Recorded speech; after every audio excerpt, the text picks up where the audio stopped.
Vamos abrir o livro, a palavra do Senhor. Livro do profeta Jonas, capítulo 1, versículo 1 e 2. Diz assim: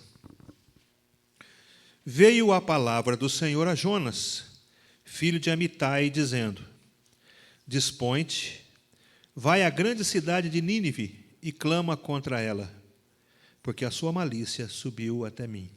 Amém. Senhor Deus e Pai, a Tua palavra foi aberta diante de nós. Agora, Senhor, nós pedimos a Tua bênção. Pedimos, Senhor, a Tua unção para que possamos transmiti-la de uma maneira clara, objetiva, e que o Senhor fale a todos os nossos corações. Usa, Senhor, esse Teu servo para falar a Tua palavra. Em nome de Jesus. Amém. Amém. A mensagem nessa noite é a perigosa jornada da desobediência. Os irmãos já perceberam o que acontece com crente desobediente? Já? É só bênção, né? Crente desobediente, ele melhora de vida, ele prospera, ele é feliz, não é, meus irmãos? Crente desobediente é uma felicidade só, não é verdade? Não é, não. Todos que se afastam de Deus, dos planos de Deus, sofrem as consequências da sua escolha. E nós estamos vivendo a última hora nossa aqui na terra, a última hora da igreja na face da terra. Não é tempo mais de fugir da ordem imperativa de Jesus, que nós lemos hoje. Ide. Se Jesus quisesse que você escolhesse ir ou não ir, ele diria: se você quiser ir por todo mundo e pregar o evangelho a toda criatura, ele não falou isso. Se ele falasse assim: olha, faz tudo o que você puder aqui na terra, e depois, se sobrar tempo, você prega. Ele não falou isso.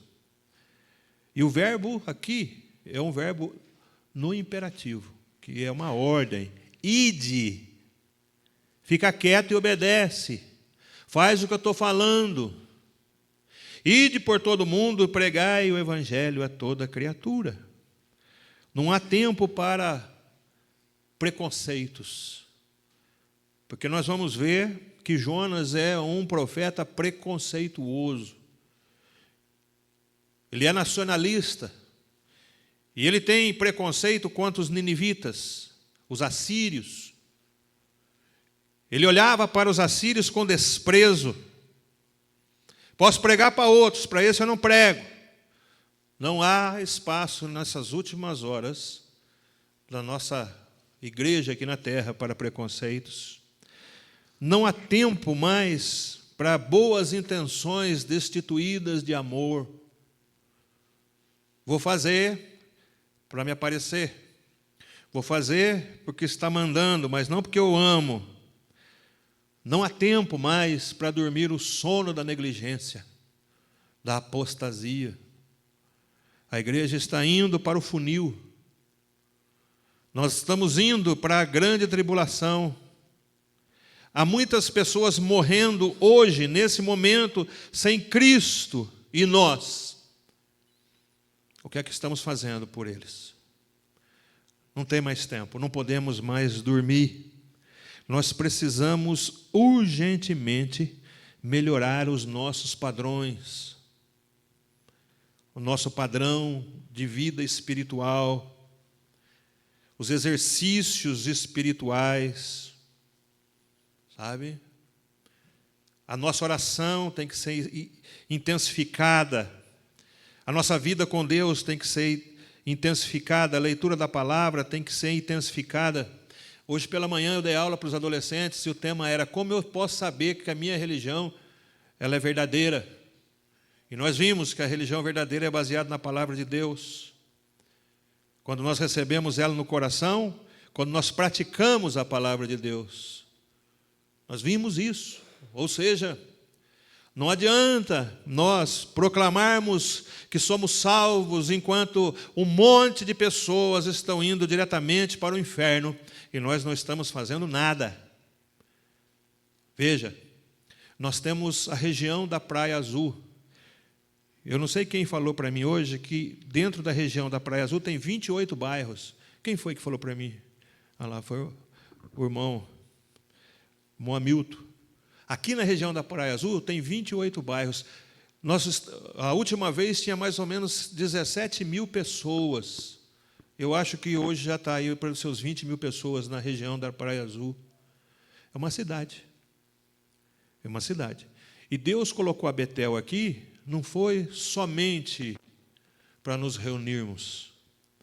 Deus colocou a Betel aqui também como uma sementeira, para que nós peguemos essas sementes e semeie na praia ou aonde quer que você esteja. Porque aqui tem pessoas de Nova Odessa, tem pessoas de Americana e tem pessoas de Santa Bárbara que estão aqui. Mas a sementeira está dentro da igreja e você semeia onde você estiver.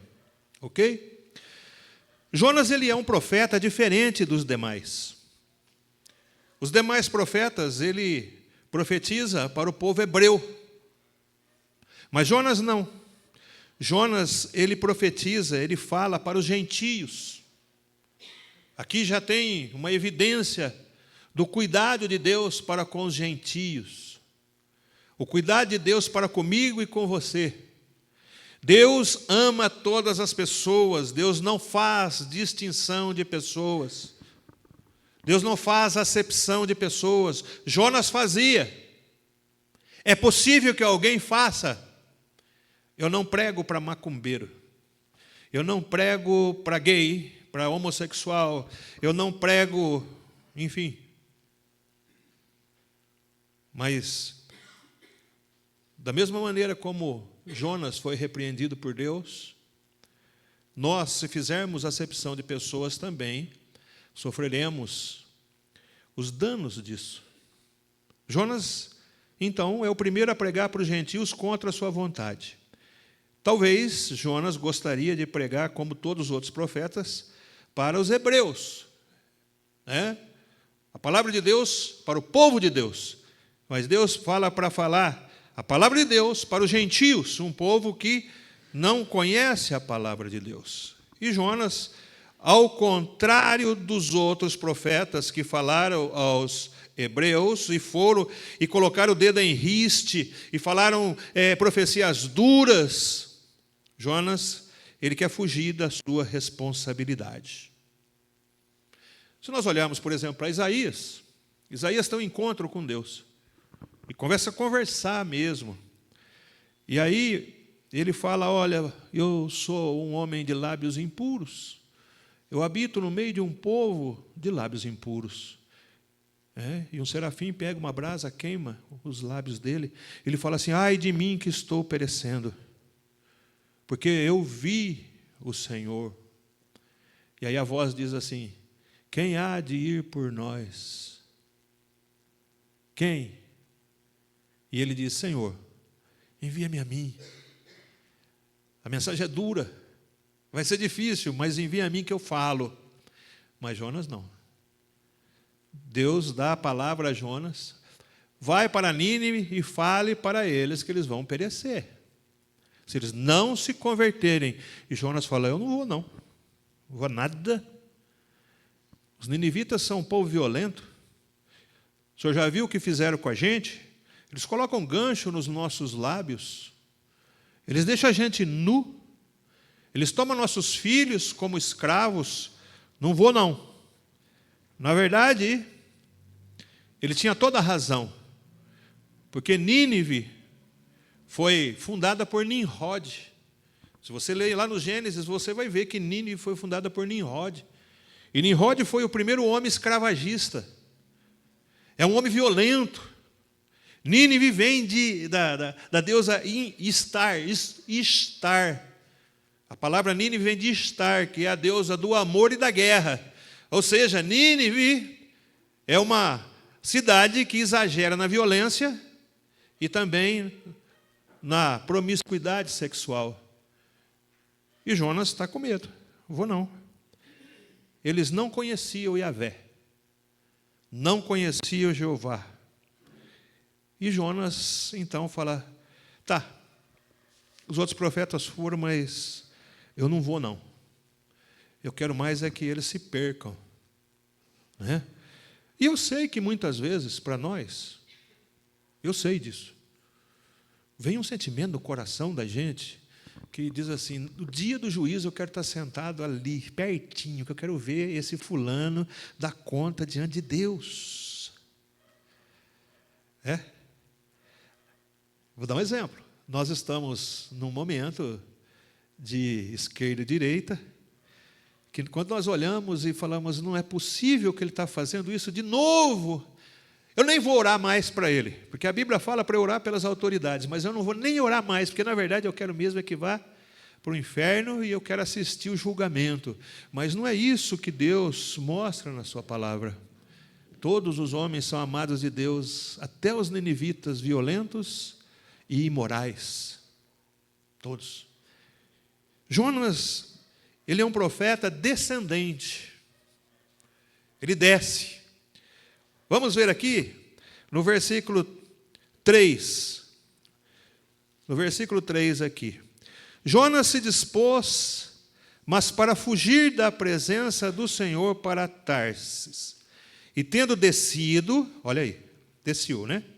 Desceu para Jope. Achou um navio que ia para Tarsis.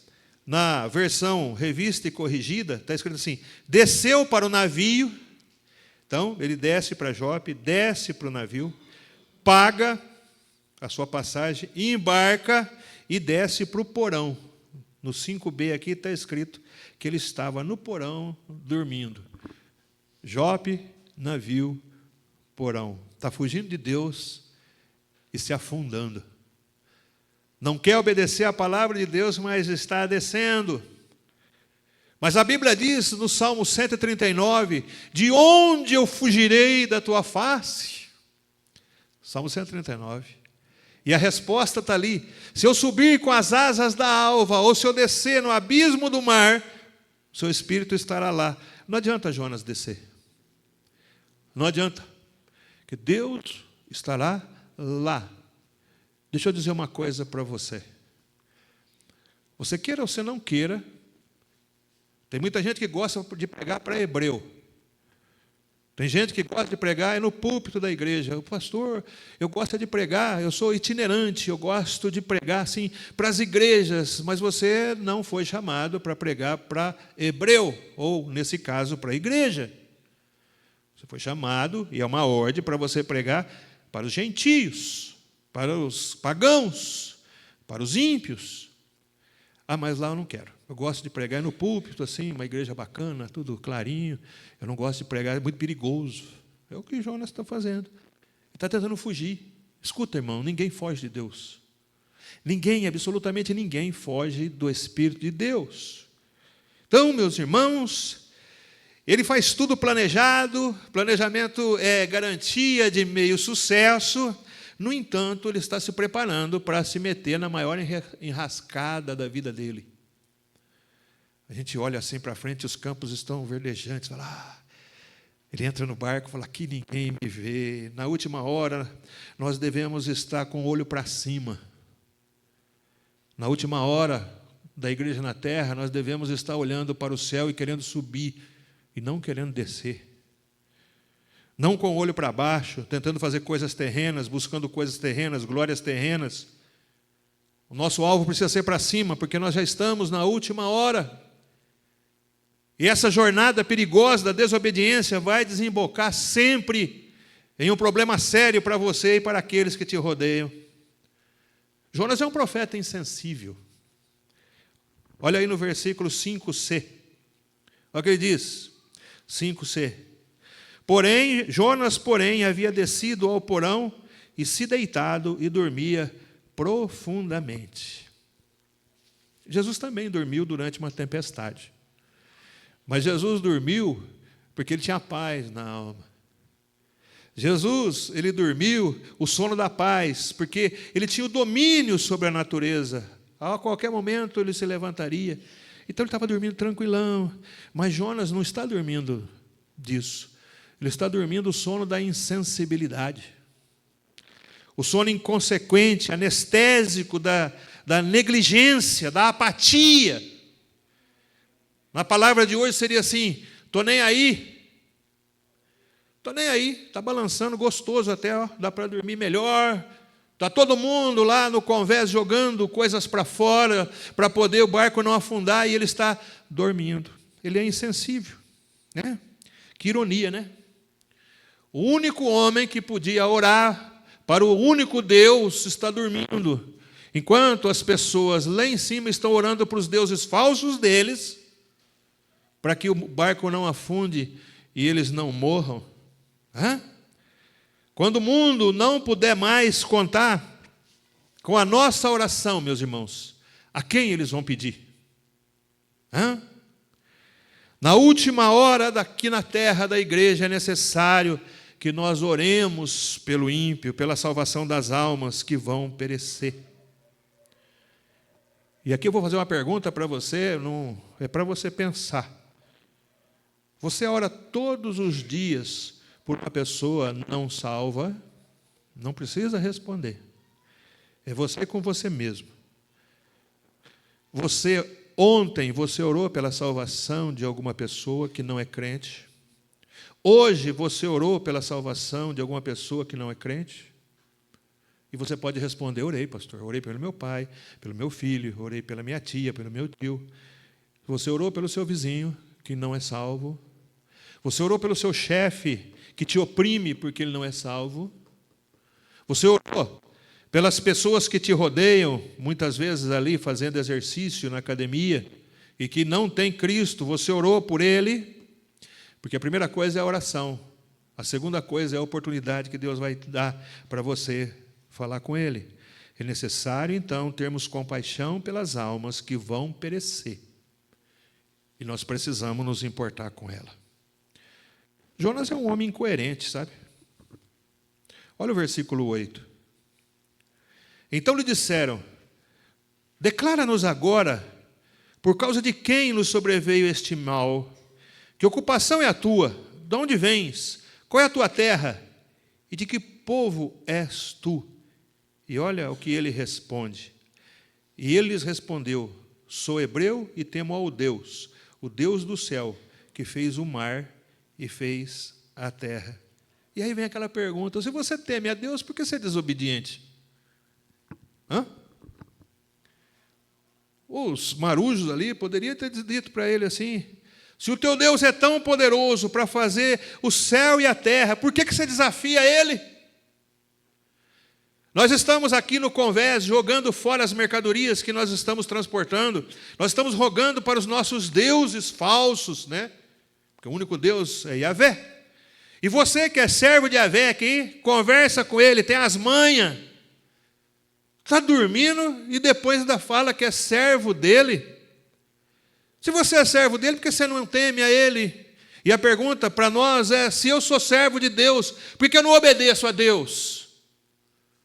Por que eu não oro pelas pessoas? Por que eu não convido as pessoas para ouvir o Evangelho? Por que eu não prego a mensagem para ela? Que incoerência é essa na vida do Jonas moderno? Que barco nós estamos? Ele estava num barco indo de Jope, né? Viajando para Tarsis. Mas eu posso estar viajando no barco do trabalho.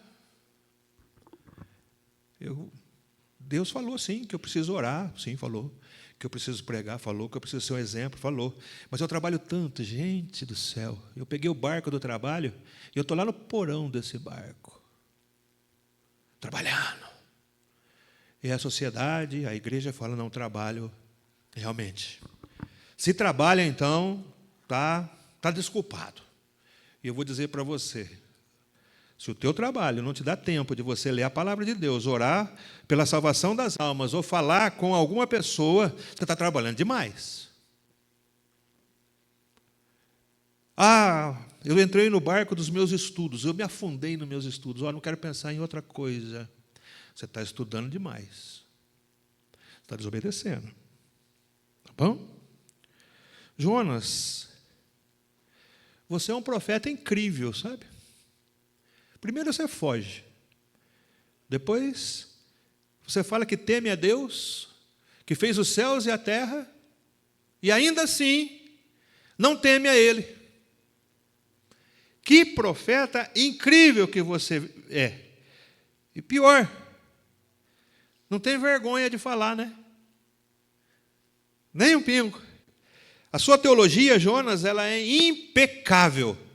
Você conhece a Deus, os ditames de Deus, conhece a doutrina, crê em Deus, mas não liga a mínima para isso. Você quer viver a sua vida anestesiado. Os pagãos, na sua ignorância, eles buscam a salvação das suas vidas. Eles estão orando, fazendo sacrifícios, tentando de todas as maneiras. E aquele que podia ajudar, que é o servo de Deus, está totalmente na displicência, na negligência. Veja que coisa grave, não é? O nosso conceito de Deus, ele é só doutrinário, como o de Jonas? Nós sabemos tudo de Bíblia, tudo de Bíblia. Mas o que é que nós fazemos? Como é que a nossa vida transmite que nós amamos assim como Jesus amou? Que faz ao ímpio o que Jesus fez? Ou nós só conhecemos? Porque hoje cedo, as duas garotas que estavam ali aprendendo, elas viram ali que aquele que se diz religioso, mas não pratica, está escrito lá, é pior que o ímpio. Está escrito. Tiago, nós estudamos hoje pela manhã. Enquanto Jonas diz que temo ao Senhor, os marinheiros temiam ao Senhor de Jonas de verdade, porque eles ficaram desesperados. Por que fizeste isso? Como é que você faz uma coisa dessa? Olha o que você está fazendo.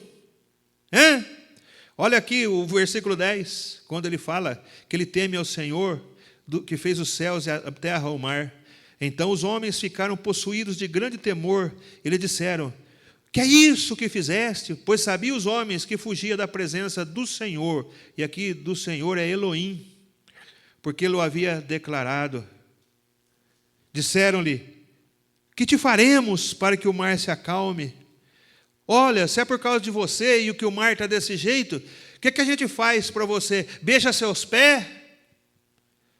Ouve a sua pregação? Recebe a oração? O que você quer que faz? E Jonas fala: me joga no mar. Joga no mar. Na última hora em que a igreja está na terra, é preciso haver coerência com o que pregamos e com o que nós fazemos, com a nossa vida. Não dá para declarar uma coisa e viver outra. E Jonas fala, então, me joga no mar. Joga lá. Jonas é um desobediente. E acredite, que eu vou dizer para você, os desobedientes causam problemas para si e para os outros. Quem está ao redor de um desobediente sofre todas as punições que esse desobediente vai sofrer. Um pai de família toma uma decisão errada, a mulher e os filhos sofrem. Um pastor toma uma decisão errada, a igreja sofre. Um presidente toma uma decisão errada, uma nação sofre. E errada que eu estou dizendo aqui é de pecado. É de erro que poderia ser evitado. Está tudo acontecendo com aqueles marinheiros ali por causa de Jonas. Enquanto Jonas está querendo a morte de uma cidade, os marinheiros querem poupar a sua vida. Enquanto Jonas está fugindo de Deus para Deus matar Nínive, os marinheiros estão com temor de jogar Jonas no mar.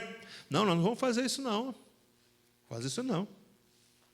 Aí, Versículo 12, respondeu: tomai-me e lançai-me ao mar, e o mar se aquietará, porque eu sei que por minha causa vos sobreveio esta grande tempestade. Olha o que os homens falam.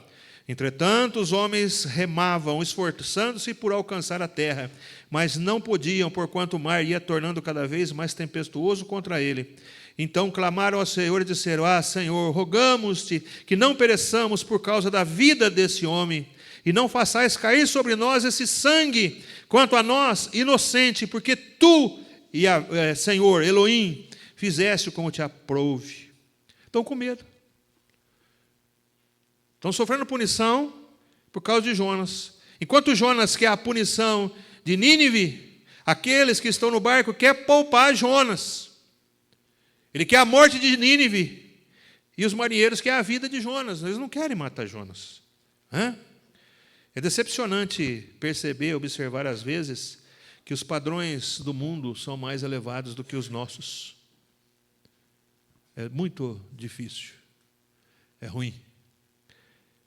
Muitas vezes, não estou dizendo só de mim, eu estou dizendo da minha vida pastoral, mas de outros pastores também. Muitas vezes eles são desafiados na igreja. Houve coisas na igreja que afronta. Enquanto no mundo, quando você fala que é um pastor, eles te respeitam. Eu estou dando aula e de repente escapou. Eu falei: eu sou pastor. Mudou. Os alunos da engenharia mecânica que me chamavam de professor, agora me chamam de pastor. E de senhor, agora virou senhor. Não é mais você, não. Automaticamente, eles não são crentes. Veja o padrão, né? Às vezes, aqueles que estão perto de você não se importam tanto com você, como os que estão de fora. O rei Nabucodonosor, ele honrou Jeremias.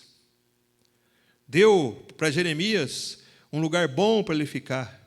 Mas Zedequias, que era o rei de Jeremias, mandou prender. Por quê? Porque não gostava da pregação de Jeremias. A gente precisa pensar nessas coisas. Meditar. Jonas é um desobediente. Os marinheiros o tratam como uma pessoa. Jonas, de um conceito. As pessoas estão preocupadas com a vida de Jonas.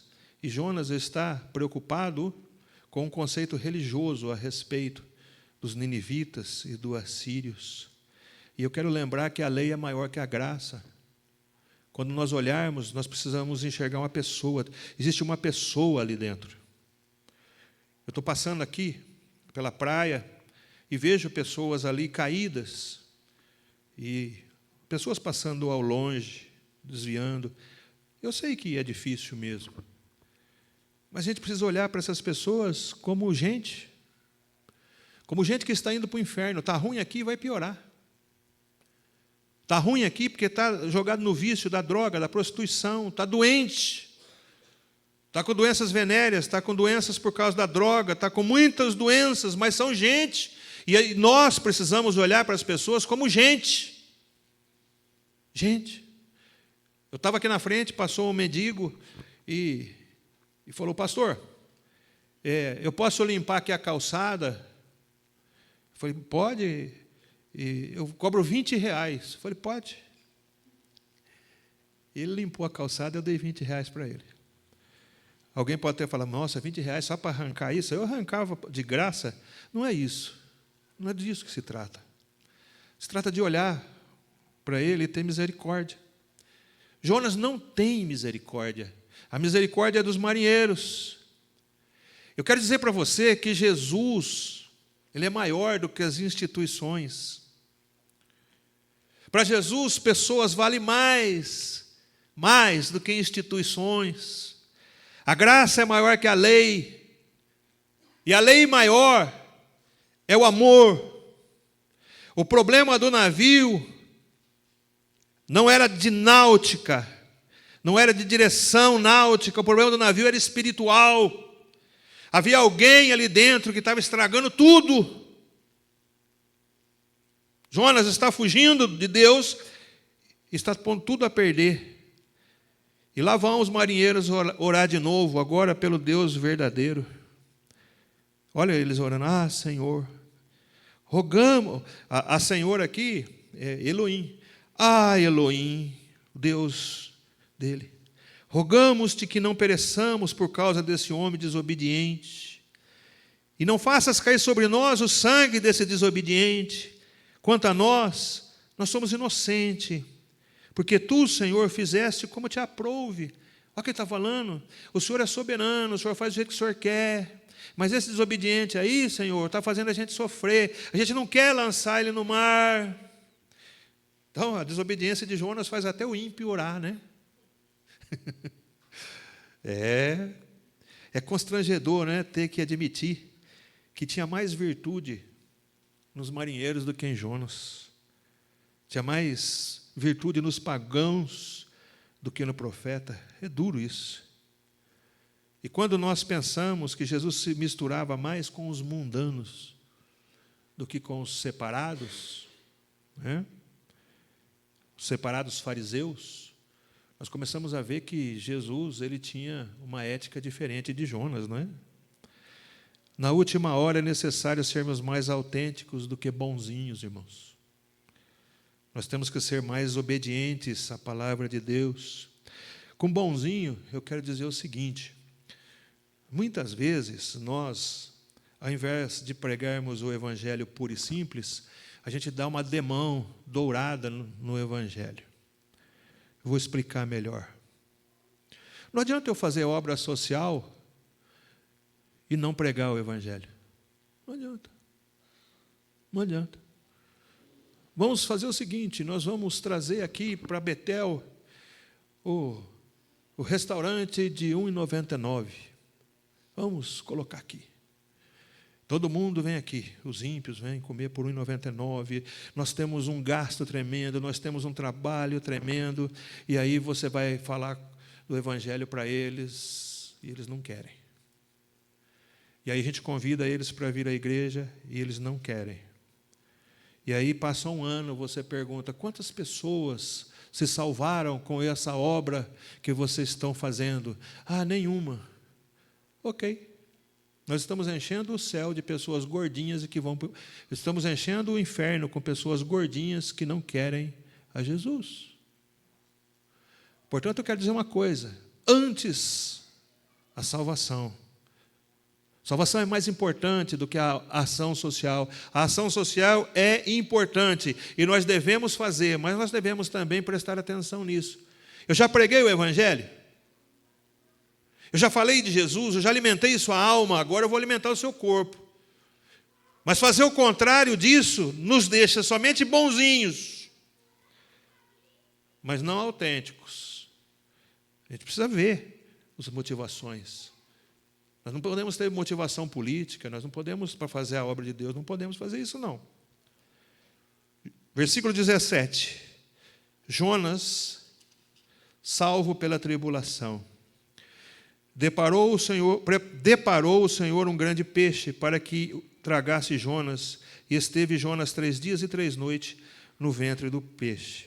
O peixe não foi um castigo, foi uma salvação. Quem pensar que o peixe foi castigo não entendeu. Porque Jonas, ali dentro, 3 dias, e olha que lugar gostoso de ficar, porque a Bíblia fala que as algas estavam enroladas no pescoço de Jonas. Então, esse peixe que engoliu Jonas, esse peixão aí, ó, olha aí, com a bocona aberta, ele comia algas. E a hora que ele comia, a alga passava ali e enrolava em Jonas. Deve ter sido um lugar bem gostoso. Olha assim, ó, quente, babento, né? Fedido, porque é possível, né? E Jonas está lá, 3 dias ali. Que eu fui fazer. Agora Deus vai me matar devagarzinho. Senhor... Do fundo do abismo eu clamei a ti, e o Senhor me ouviu. Dentro do peixe o Senhor ouviu a minha oração. E começa a orar. Enquanto Jonas está ali orando, né, pela sua tribulação, Deus ouve. Agora, ao invés de dormir, Ele ora. Não estava dormindo até agora? Jonas é muito bem instruído na sua teologia, mas falta misericórdia. E agora ele busca misericórdia. Às vezes Deus coloca a gente em situações para a gente despertar em nós o que Ele quer. Eu falei aqui, quarta-feira, você quer paciência, meus irmãos? Pede paciência e Deus vai mandar tribulação para você exercitar a paciência. Certo? É isso que Deus faz. E Deus está aqui falando, você não tem misericórdia? Então vai para a goela do peixe. E lá, Ele pede misericórdia. A nossa vida de oração deve ser pautada pela misericórdia pelas almas. Nós devemos orar pelas nossas enfermidades, pelas enfermidades das pessoas, mas nós devemos orar também pela salvação das almas, salvação daquele, dessa redondeza. Às terças-feiras eu presto bastante atenção. Alguém precisa de oração? Eu quero que ore para o meu cunhado, pela minha irmã, pelo meu filho, pela minha filha. Ora. É sempre por doença ou por dificuldade.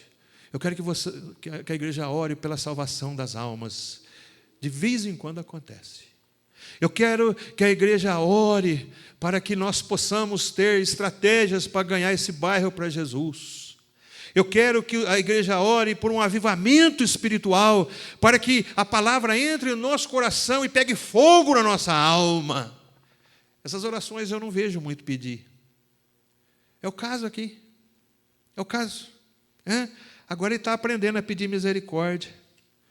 Na última hora é necessário orar e pregar com fogo na alma e lágrimas nos olhos. Se faz tempo que você não se emociona numa oração, com a palavra de Deus, é tempo de você buscar e dizer, Senhor, eu quero perceber a sua presença poderosa no meu coração. Eu quero molhar esse banco com lágrimas. Tem misericórdia de mim. Eu não quero ser igual um Jonas, insensível, Senhor. Tem misericórdia. E Jonas tem uma segunda chance. Capítulo 3, versículo 1 e 2 diz, veio a palavra do Senhor pela segunda vez a Jonas, dizendo, dispõe-te, vai à grande cidade de Nínive e proclama contra ela a mensagem que eu te digo. Segunda chance. Alguns não tiveram essa segunda chance. Jonas teve. Ora a Deus para que nós possamos, em algum momento da nossa vida, ter uma segunda chance. Porque o jovem rico, ele chegou para o Senhor e falou, Senhor, o que eu preciso fazer para ter a vida eterna? Ora, cumpre os mandamentos, mas isso eu já faço. Que homem bom, vai e vende tudo quanto tem, dá aos pobres e me segue. E ele saiu dali com a cabeça baixa. Não teve uma segunda chance. Percebe, meus irmãos? Em Atos também, no capítulo 26, nós vemos ali Paulo diante de um príncipe, de um rei, que agora eu esqueci o nome dele. Mas não tem problema, já eu lembro. E ele disse assim, olha Paulo, por pouco não me persuades, Antipas, por pouco não me persuades a me fazer cristão.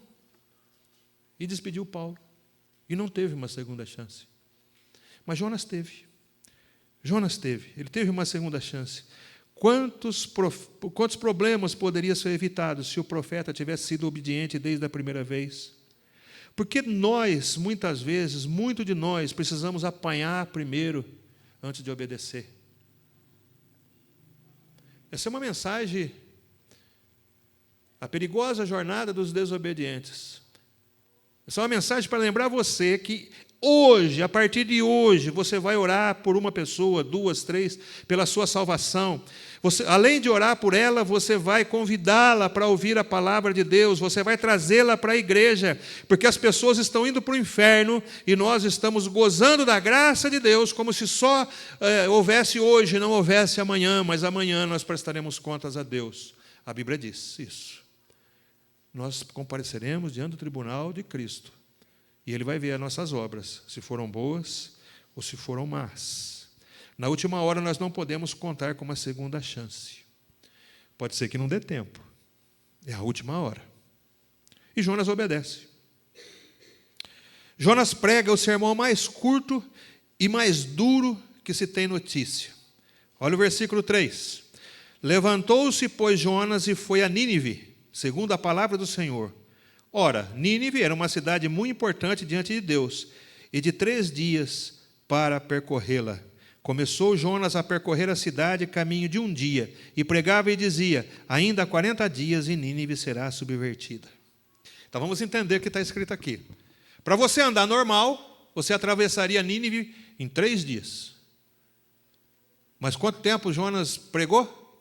1 dia. Estava correndo, irmão. Correndo. É rápido o negócio assim. Deus mandou, eu vou fazer do meu jeito. Pá. Mais 40 dias e Nínive será subvertida, vocês estão perdidos. Ei, Deus vai te matar todo mundo. Oh, maravilha. Ei, né? Ele está ainda querendo, né?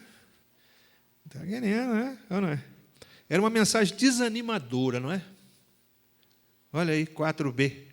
Ainda há 40 dias e Nínive será subvertida. O que nós aprendemos aqui? Que há momentos em que nós falamos: olha, Jesus te ama. Olha, Jesus te ama e quer salvar a tua vida. Mas há momentos, igual aqui nos ninivitas, que você vai ter que falar: se você não se converter, você vai para o inferno. Ai, mas que mensagem, pastor, não fala assim. A Bíblia falou. E os ninivitas se comoveram, foi com a ameaça, não foi com: olha, Deus mandou vir aqui pregar para você se converter. Se vocês não se converter, pode ser, né, que caia fogo do céu. Ele não falou isso. Ele falou: é certeza, daqui a 40 dias vai todo mundo para a caixa prego, né? O caixão. E aí aquele pessoal falou: o quê? Pura ameaça, nenhum convite. Pregou por pura obrigação e não por amor. E Nínive se arrepende e se humilha. Olha o versículo 6. Vamos a partir do versículo 5 do capítulo 3. Os ninivitas creram em Deus e proclamaram um jejum, e vestiram-se de panos de saco, desde o maior até o menor. Chegou esta notícia ao rei de Nínive. Ele levantou-se do seu trono, tirou de si vestes reais, cobriu-se de pano de saco e assentou-se sobre cinza. E fez proclamar e divulgar em Nínive, por mandado do rei e seus grandes: nem homens, nem animais, nem bois, nem ovelhas, provem coisa alguma, nem os levem ao pasto, nem bebam água, mas sejam cobertos de pano de saco. Assim os homens como os animais, e clamarão fortemente a Deus, a Yahvé, e se converterão cada um do seu mau caminho e da violência que há nas suas mãos. Quem sabe se voltará a Yahvé, Deus, e se arrependerá, e se apartará do furor da sua ira, de sorte que não pereçamos. E aí Deus olha para aquele arrependimento e diz assim no versículo 10: viu Deus o que fizeram, como se converteram do seu mau caminho, e Deus se arrependeu do mal que tinha dito que lhes faria, e não fez. O que isso aqui está dizendo? Uma palavra pode salvar uma vida. Uma palavra. Uma palavra pode salvar uma família. Uma palavra pode consertar um casamento. Mas precisa ser dita essa palavra. E você precisa falar essa palavra. Você não precisa vir aqui pregar. Não. Eles ouviram brevemente. Mas o arrependimento foi sincero e acompanhado de obras. Eu me arrependo. O que eu vou fazer agora? Agora eu vou no pano de saco. E outra coisa, ninguém trabalha mais. Nós vamos ficar aqui orando. Os animais, não levem eles para comer. Vai ficar sem comer igual a gente. A Nínive inteira vai ficar agora em humilhação e jejum. Né? Dizer apenas então: Senhor, Senhor, não é suficiente. É necessário também dar frutos dignos de arrependimento. E foi o que eles fizeram. Deus exige isso de nós. João Batista falou. E exige também que a gente veja isso na vida deles, daqueles que nós pregamos. E eu termino aqui dizendo o seguinte: nós somos desafiados a obedecer, mesmo em coisas que nós não gostamos. Somos desafiados a fazer coisa que nós não queremos, porque nós somos cristãos e Deus mandou. Na última hora, é perigoso fugir do dever de evangelizar. Porque na obediência há segurança, mas na desobediência, Deus pode usar um peixe para nos fazer obedecer. E eu não sei que peixe é esse. Deus usa homens imperfeitos, como Jonas, como canal da verdade. Deus podia ter escolhido um outro mais obediente, mas Ele quis usar Jonas. Deus pode usar o Billy Graham, pode usar outra pessoa, pode usar quem Ele quiser, mas Ele quer usar você. E nós devemos deixar nossos preconceitos e amar as pessoas, não importando quem elas são, que religião professam. Nós precisamos melhorar nossos padrões. Deus não é propriedade nossa. Nós é que somos propriedade de Deus. E por sermos propriedade de Deus, nós devemos levar Deus às outras pessoas. Na última hora, é necessário deixar nossa justiça própria, nossos interesses e praticar o amor de Deus. Na última hora, nós devemos deixar as brincadeiras, os divertimentos. Nós devemos, sim, fazer isso, mas não o tempo inteiro. Nós devemos trabalhar, sim, mas não o tempo inteiro. Nós devemos deixar um tempo para obedecer ao Senhor. Na última hora, somos desafiados a aprender o mais rápido possível. Os ninivitas aprenderam. Jonas, porém, ainda não havia entendido direito. Porque ele vai lá para cima do morro, senta lá em cima, senta debaixo de uma rama, e Deus faz crescer, porque está esperando, não fez 40 dias ainda, ele está ali torcendo, 40 dias eu quero ver de camarote. Ai, maravilha, já preguei. Não quer, não quer. Já preguei, já obedeci, não quer, não quer. E aí Deus faz crescer sobre ele um ramo e faz uma sombra maravilhosa. Aí ele fala, ai Deus, obrigado. Isso aqui é prêmio por eu ter pregado. Eu sabia que Deus ia me abençoar. E aí Deus manda um bigatinho, vai lá, come o pé daquele ramo e murcha. Ah, para quê? O homem ficou brabo, hein? Pode ler aí no capítulo 4. Ficou brabo. Eu quero morrer. Não é possível. Eu sou servo de Deus. Eu dou o dízimo. Eu canto no coral. Eu vou na igreja. Eu faço tudo o que manda. Eu só não amo as pessoas, mas o resto eu faço. E aí Deus olha para ele e fala, ô Jonas, deixa eu falar um negócio para você. Deixa eu falar uma coisa para você. Você ficou bravo porque eu coloquei sombra sobre você e depois eu tirei essa sombra por causa de uma sombra. E você não tem misericórdia de mais de 120 mil ninivitas que não sabem a diferença da mão esquerda e da direita. É essa a tua religião? Uma religião seca? Uma religião que não muda a vida de ninguém? É essa a religião, Jonas? Ei, Jonas, você está por fora. Que Deus abençoe. Que nós não venhamos a cair no mesmo problema que Jonas. Porque nós podemos cair na boca de outros peixes. Porque o caminho da desobediência é muito ruim. Deus abençoe a cada um, em nome de Jesus.